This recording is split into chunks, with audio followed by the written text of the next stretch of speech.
Olá, paz do Senhor, tudo bem com você, amado? Comigo tá tudo bem para a glória do Senhor Jesus. Eu estou aqui para mais um dia onde nós vamos meditar na poderosa palavra de Deus. Amém? Pai, obrigada, Senhor, pela tua presença. Obrigada, Senhor, porque estamos aqui, Senhor. Deus, perdoa, Senhor, as nossas falhas, os nossos erros, os nossos pecados, Senhor, e defeitos. Senhor, toma, Senhor, a minha vida na tua presença, Pai. Eu te peço humildemente, Espírito Santo de Deus, que tu possa me usar, Senhor, para cada um, Senhor, que vai assistir esse vídeo, Deus, para cada pessoa que vai assistir esse vídeo, Senhor. Que o Senhor, meu Deus, fale aquilo que tu desejas, não aquilo que eu quero, Pai. Que as palavras vindas da minha boca sejam, Senhor, direcionadas do teu trono, Senhor. Em nome de Jesus, para os corações de cada um de nós nesse dia, Senhor. Eu te agradeço, Deus, por essa oportunidade riquíssima, Deus, de compartilhar a tua palavra, o teu evangelho. Senhor, e que tu possa, meu Deus, também, Senhor, fazer do nosso coração uma boa terra para que dê muito fruto através dessa palavra. Em o nome do Pai, do Filho e do Espírito Santo de Deus, nós oramos. Amém. E graças a Deus. Aleluia. Querido, eu quero aqui meditar com você numa palavra que está em Ageu, e no versículo 5, que diz assim: Ora, pois, assim diz o Senhor dos Exércitos, aplicai o vosso coração aos vossos caminhos. Aqui, querido, é um versículo onde Deus usa o profeta Ageu no tempo onde o Senhor pediu para a casa ser edificada depois que o povo veio do cativeiro. O Senhor falou com aquele povo ali, pedindo para ele edificar o templo do Senhor, a casa do Senhor.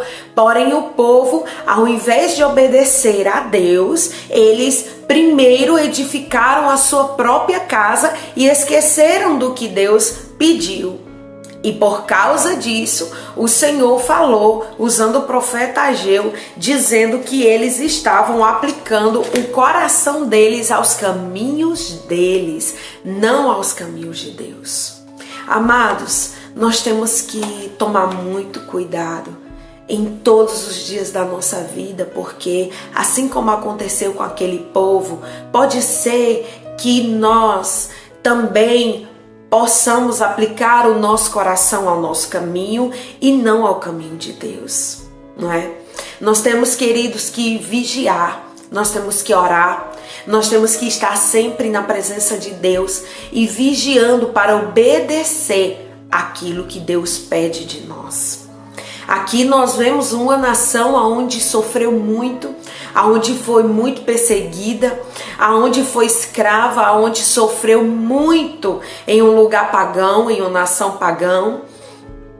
E no momento onde Deus os liberou para voltar ao seu lugar, aquela nação, em vez de obedecer à voz de Deus e edificar a casa do Senhor, preferiu cuidar das suas próprias casas, ou seja, dos seus próprios prazeres e deleites, daquilo que para eles era bom, e abandonou e deixou de lado a casa do Senhor. E por causa disso, Deus estava usando o profeta Ageu para repreender aquele povo e para mostrar para aquele povo a verdade que estava oculta no coração deles. E o Senhor falou para eles: olha, eu sei que o que vocês estão fazendo é justamente o que os seus corações querem, não é o que eu quero. Vocês estão colocando de lado a minha vontade e estão fazendo a de vocês primeiro do que a minha. Mas a palavra do Senhor nos ensina em Mateus 6, versículo 33. Buscai em primeiro lugar o reino de Deus e a sua justiça, e as outras coisas, as demais coisas, vos serão acrescentadas. Então, amado, assim como no Antigo Testamento, no Novo Testamento, no Testamento onde é o Evangelho de Jesus, onde Jesus fala com o seu povo, ele também diz que nós precisamos primeiro buscar o reino de Deus e a sua justiça, e as outras coisas que nós precisamos, quem vai acrescentar é Deus. Significa que eu vou deixar de lado o meu lar, a minha casa, a minha família? Não. até porque a minha família é o meu primeiro ministério, mas significa que em primeiro lugar eu vou obedecer a Ele, né? Às vezes Deus, Ele quer de nós uma entrega maior, uma oração de mais tempo, uma dedicação a mais, um jejum a mais, e a gente prefere primeiro os nossos deleites, os nossos prazeres. E aqui o povo estava ansioso para construir suas casas, né? Estava ansioso para ver suas casas bonitas, ou suas casas decoradas. E eles esqueceram que Deus queria que eles construíssem um lugar para eles adorarem a Deus. Porque o templo do Senhor também foi destruído, as portas foram queimadas, né? E Deus queria um lugar para aquele povo adorar a Ele. Mas eles esqueceram da adoração a Deus. Eles estavam com o coração primeiro firmado em suas coisas. E ali, querido, aquele povo ouviu da boca do próprio profeta do Senhor Jesus Ageu e da boca do próprio Deus, porque profeta fala, mas ele fala a palavra do Senhor. E aquele profeta disse o seguinte, no versículo 8, subi ao monte, trazei madeira e edificai a casa, e dela me agradarei e eu serei glorificado, diz o Senhor.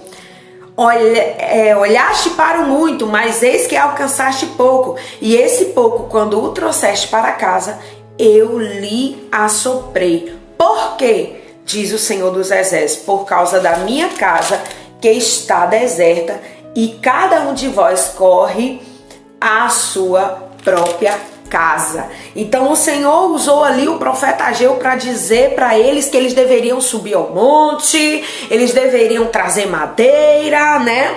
Eles deveriam edificar a casa do Senhor, e só assim Deus ia se agradar deles, e só assim Deus ia ser glorificado na vida daquele povo.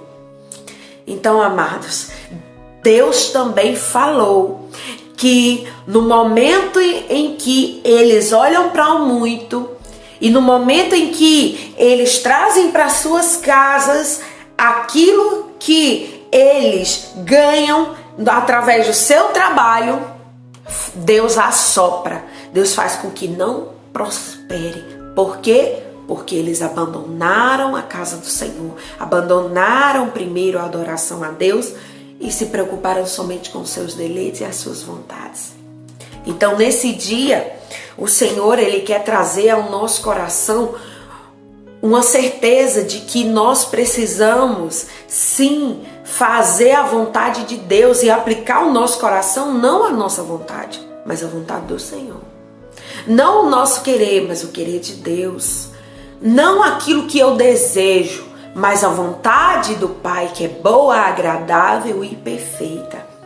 Então, amados, nesse dia, aqui eu quero te convidar a despertar, a dar um estalo aí no seu espírito e na sua mente, como aconteceu com aquele povo. Porque a palavra do Senhor vai dizer mais na frente que o Espírito do Senhor, Ele levantou o povo e levantou os profetas, levantou Zorobabel, Salatiel e todos aqueles que estavam ali, e todos eles passaram a trabalhar naquela casa, no templo do Senhor, e ele foi edificado. E em Ageu 2:9 ele diz que a glória da segunda casa será maior do que a da primeira. Mas o interessante aqui é que eu devo citar que o templo onde eles haviam construído não era como aquele templo que Salomão construiu. Não era um templo retundante, um templo lindo, um templo vistoso, cheio de ouro, de prata. Não, era um templo simples. Mas ali, a glória de Deus ia ser maior. Ali, a presença de Deus ia ser maior. Por quê? Porque aquele povo foi moído, aquele povo foi tratado, aquele povo foi poldado, e eles aprenderam a valorizar as coisas poucas, porque sempre foi conhecido como um povo rico, um povo que tinha muito dinheiro, um povo que tinha muita condição, não é? Mas o Senhor, ele fez com que aquele povo prestasse atenção, principalmente na presença de Deus e não nas suas posses. Então, queridos, nesse dia, o Senhor, ele nos deixa aqui vários ensinamentos. Um deles é que nós devemos aplicar o nosso coração à vontade de Deus, aos caminhos de Deus, porque o próprio Jesus, ele diz: eu sou o caminho, né? Então Jesus é o caminho e nós temos que aplicar o nosso coração àquilo que Jesus fala, àquilo que Deus manda. E também que nós devemos fazer aquilo que o Senhor manda e obedecer, porque só assim o nosso caminho será próspero. E só assim nós iremos ver os nossos filhos, os filhos dos nossos filhos sendo abençoados, a bênção de Deus sobre a nossa casa. E também, querido, nos ensina que nós devemos não olhar para o que é valorizado humanamente falando, mas sim para o que tem valor eterno, que é a presença de Deus e a glória de Deus. Amém? E assim, querida, eu creio que como aconteceu na vida daquele povo, vai acontecer na nossa vida. E a glória da segunda casa será maior do que a da primeira, porque o Senhor mesmo fala e aquilo que Ele fala, Ele cumpre. Lá em Isaías 40, versículo 8, está dizendo: seca-se a erva, cai a sua flor, mas a palavra do Senhor dura para sempre. Então aquilo que Deus falou, Ele vai cumprir. Ele vai fazer na sua vida. Ele vai fazer na vida da sua parentela. Ele vai fazer na sua família. Ele vai fazer no seu futuro. Mas não aplique o seu coração às suas vontades. Aplique o seu coração ao caminho de Deus, à vontade de Deus, que é boa, agradável e perfeita. E assim você vai ver o seu caminho prosperar e a sua família ser bem-aventurada em Cristo Jesus. Amém, queridos? Vamos orar. Pai, obrigada, Senhor, por essa palavra. Deus, nós te louvamos, nós te engrandecemos, nós te adoramos, Senhor. Nós te damos honras, glórias, louvores, Pai. E nós colocamos, Senhor, a nossa vida diante do teu altar, Senhor. E te agradecemos, Deus, por essa palavra, Senhor. Que tu possa, meu Deus, fazer o teu querer na vida de cada irmão, de cada irmã. Que acima de tudo, Pai, o Senhor possa fazer, Senhor, com que o nosso coração aplique os teus caminhos, não os nossos. Em nome de Jesus, e assim, Senhor, que nós possamos, Senhor, assim como aquele povo, ver a tua glória sobre a nossa vida e que o teu nome seja glorificado através de nós. Em o nome do Pai, do Filho e do Espírito Santo nós oramos e te agradecemos por tudo. Amém! Graças a Deus! Que Deus abençoe sua vida! Que Deus abençoe o seu futuro em nome de Jesus. Amém, queridos? Eu amo você. Em Cristo Jesus, um beijo no seu coração. A paz do Senhor e até mais, se Deus quiser.